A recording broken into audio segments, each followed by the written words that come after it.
Love doesn't arrive loudly. It doesn't kick the door open or demand attention. Most of the time, love shows up softly, almost unnoticed, like someone sitting beside you in silence, not trying to fix you, not trying to own you, just staying. We're taught to chase sparks, to confuse intensity with connection, to believe that if it hurts, it must be real. But real love feels steady. It feels like breath after a long run. It feels like being seen without being judged. It feels like someone choosing to understand you, even on days when you don't fully understand yourself. This isn't a story about perfect people. It's about tired people, people who've been hurt, people who stayed too long, people who left too early, people who loved with good intentions and still got burned. This is for the ones who learn the hard way that love isn't found, it's built, brick by brick, choice by choice, day by day. So if you're ready to heedy version, not the version that sells dreams, but the quiet, grounded truth. Love is not what happens when everything is easy. Anyone can love when life is gentle, when words come easily, when laughter fills the room and nothing feels at risk. The truth about love begins when comfort fades. It begins when misunderstandings creep in, when silence lasts longer than it should, when two people realize they are not mirrors, but different worlds learning how to coexist. Commitment is not staying because you're afraid to be alone. It's staying because you understand the weight of another human heart and you've decided to carry it with care. Most people don't struggle with love. They struggle with expectations. They expect love to heal wounds it didn't create. They expect one person to undo years of neglect, trauma, and self-doubt. They expect commitment to feel exciting all the time, but love was never meant to entertain us. It was meant to steady us. Real love is quiet work. It's showing up when your pride wants to walk away. It's listening when defending yourself would be easier. It's choosing patience when frustration feels justified. Commitment is not dramatic. It doesn't make speeches. It doesn't post proof of itself. Commitment wakes up tired and still tries. It stays curious instead of critical. It asks, what's happening inside you? Instead of, why are you like this? The hard truth is this: love will expose you. It will reveal how you handle anger, how you deal with fear, how you communicate pain, how you respond when you don't get your way. And many people leave not because love is gone, but because they don't recognize the version of themselves love brings out. Commitment asks for maturity, not perfection, but responsibility. It asks you to take ownership of your reactions, to understand that your partner is not your enemy, even during conflict, to remember that being right is never more important than being kind. Real commitment means learning when to speak and when to pause, learning that timing matters, learning that words once spoken cannot be retrieved. Love is not proven by grand gestures. It's proven in the small, unremarkable moments. The way you speak when you're tired, the way you handle disappointment, the way you apologize without excuses, the way you stay present when things feel uncomfortable. Most relationships don't fail because people stop loving. They fail because people stop choosing. They stop choosing understanding over assumption. They stop choosing effort over ego. They stop choosing growth over comfort. Commitment is a decision you make again and again, especially on days when feelings fluctuate, because feelings change. They always will. But values can stay. Respect can stay. Loyalty can stay. Love is not fragile, but it is responsive. It responds to neglect. It responds to harshness. It responds to being taken for granted. When someone feels unseen, unheard, or unsafe emotionally, love doesn't disappear, it retreats. Commitment means noticing that retreat early. It means asking hard questions before distance becomes permanent. It means saying, I don't fully understand you right now, but I want to. There's a quiet courage in that. Many people confuse independence with emotional distance. They fear vulnerability because it feels like weakness. But commitment requires strength. The strength to admit fear, the strength to admit mistakes, the strength to let someone matter. Real love doesn't demand perfection. It asks for honesty. honesty about your limits, honesty about your needs, honesty about your wounds. Because unspoken pain doesn't vanish, it leaks. It shows up as resentment, as sarcasm, as withdrawal. Commitment means addressing issues while they're still manageable, and not waiting until they turn into walls. Love is not about control. It's about trust. Trust that your partner is not trying to hurt you. Trust that conflict doesn't mean abandonment. Trust that growth is possible when both people stay open.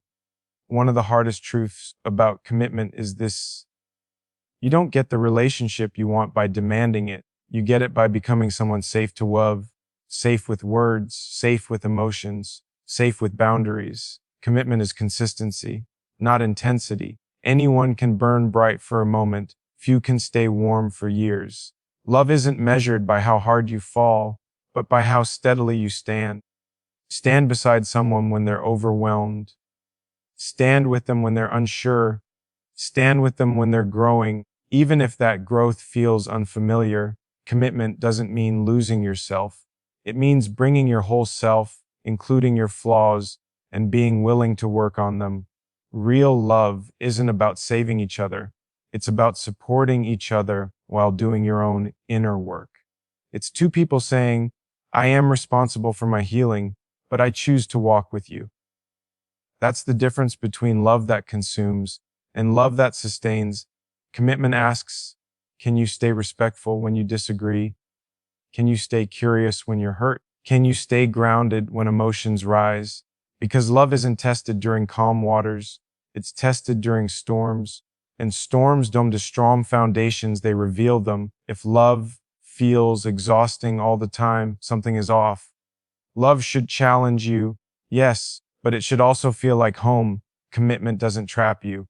It anchors you. It gives you a place to return to after the world wears you down. The truth about love is not romantic, but it is real. Love grows where respect is non-negotiable, where commitment is intentional, not perfect, not painless, but honest.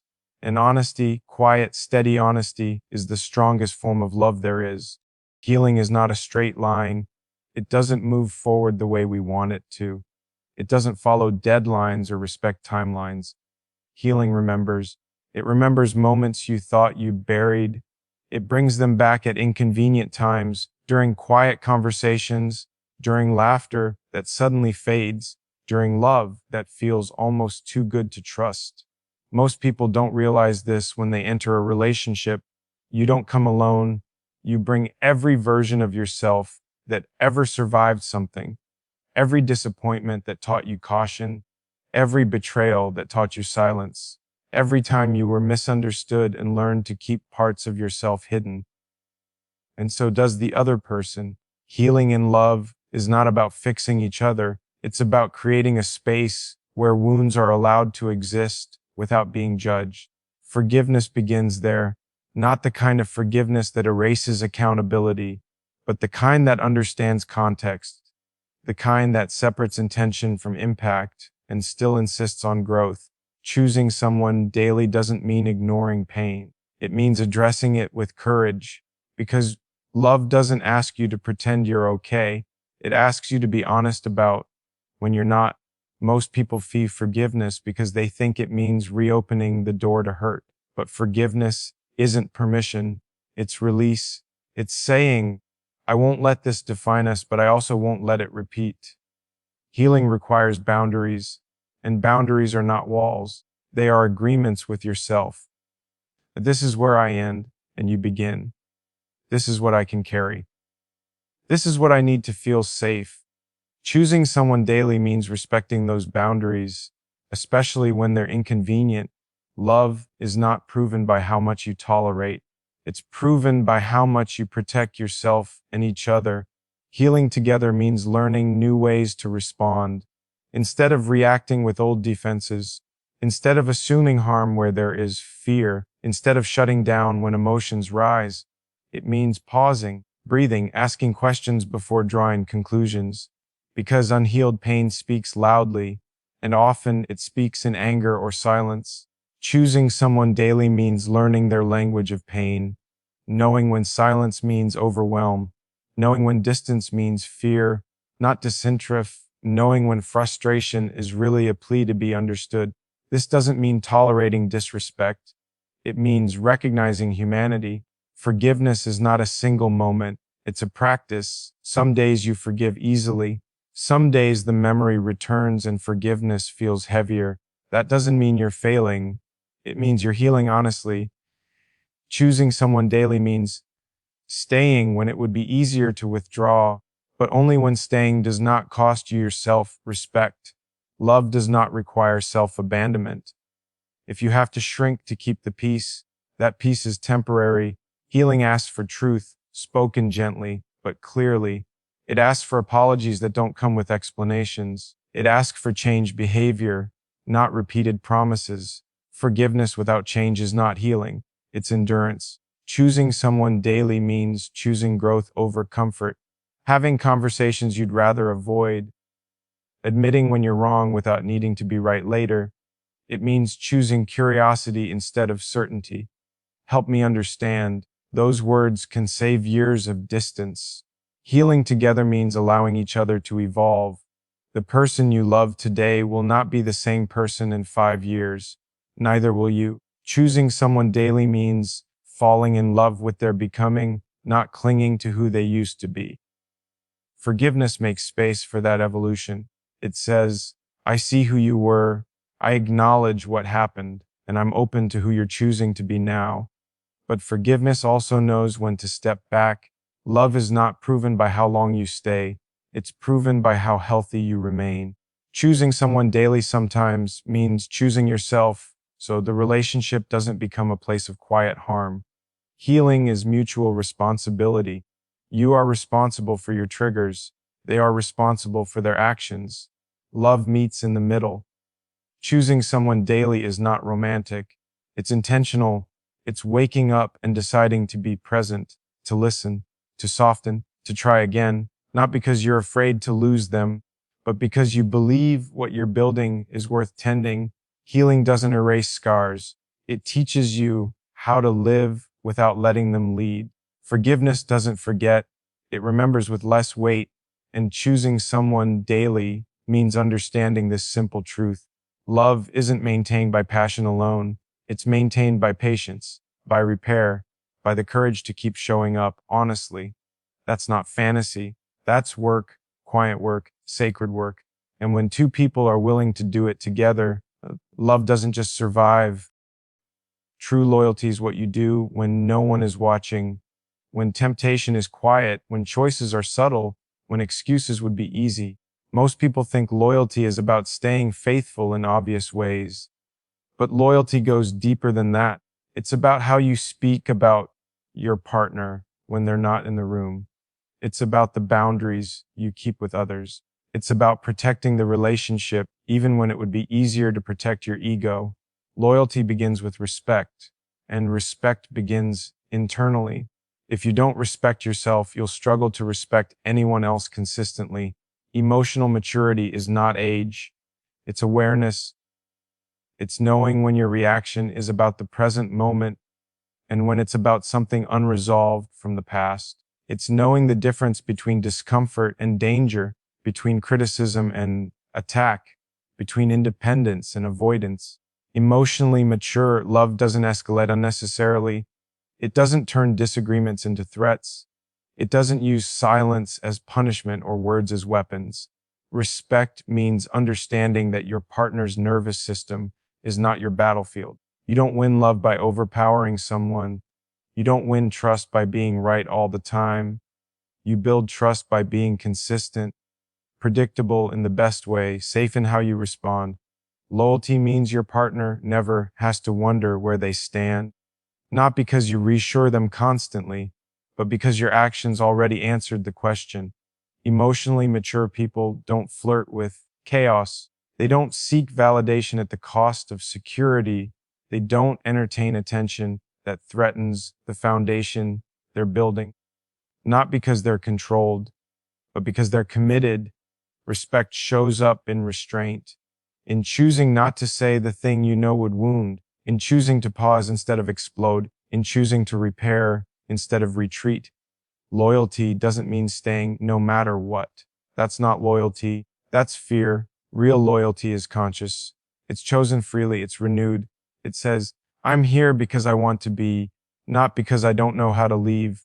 Emotional maturity understands that love does not excuse poor behavior. You can love someone deeply and still hold them accountable. You can be loyal and still say, this isn't okay. Respect means not crossing lines, even when you're hurt, especially when you're hurt, because pain does not justify cruelty. Emotionally mature love knows how to disagree without destroying safety. It knows how to express anger without becoming abusive. It knows how to be firm without being harsh. Loyalty is staying aligned with your values under pressure. When misunderstandings happen, emotionally mature people seek clarity, not victory. They don't keep score. They don't collect past mistakes to use later. They address what's happening now, because dragging the past into every conflict slowly erodes respect. Respect also means listening without preparing your defense. It means letting your partner finish their thought. It means acknowledging their experience, even if you see it differently. Validation is not agreement. It's recognition. It says, I see that this matters to you. Loyalty thrives where people feel heard. Emotionally immature love asks, how do I protect myself? Emotionally mature love asks, how do we protect what we're building? That shift changes everything. Loyalty is not about possession. It's about partnership. You don't own your partner. You walk beside them. Respect means honoring their autonomy, their growth, their individuality. Trying to control someone is not love. It's fear dressed as concern. Emotionally mature people trust, or they don't stay. They don't micromanage love. They don't monitor affection. They don't demand proof constantly. Because trust is not built through surveillance. It's built through reliability. Loyalty also means emotional fidelity. Being careful with who you confide in, not outsourcing intimacy, not sharing vulnerable details with people who don't protect the relationship. Emotional closeness is powerful, and where you place it matters. Respect means keeping your partner's heart private. Emotionally mature love knows that attraction to others may happen, but choices are always optional. Loyalty is not about pretending desire disappears. It's about deciding where you invest it. Respect is choosing long-term peace over short-term excitement, and that choice, made repeatedly, is what turns love into something enduring. Loyalty also means staying grounded during change. People evolve, bodies change, energy shifts, life gets heavy. Emotionally mature love adapts instead of abandoning. It asks, how can I meet you where you are now? Instead of, why aren't you who you used to be? Respect means not comparing your partner to others, not weaponizing outside examples, not creating competition where there should be companionship.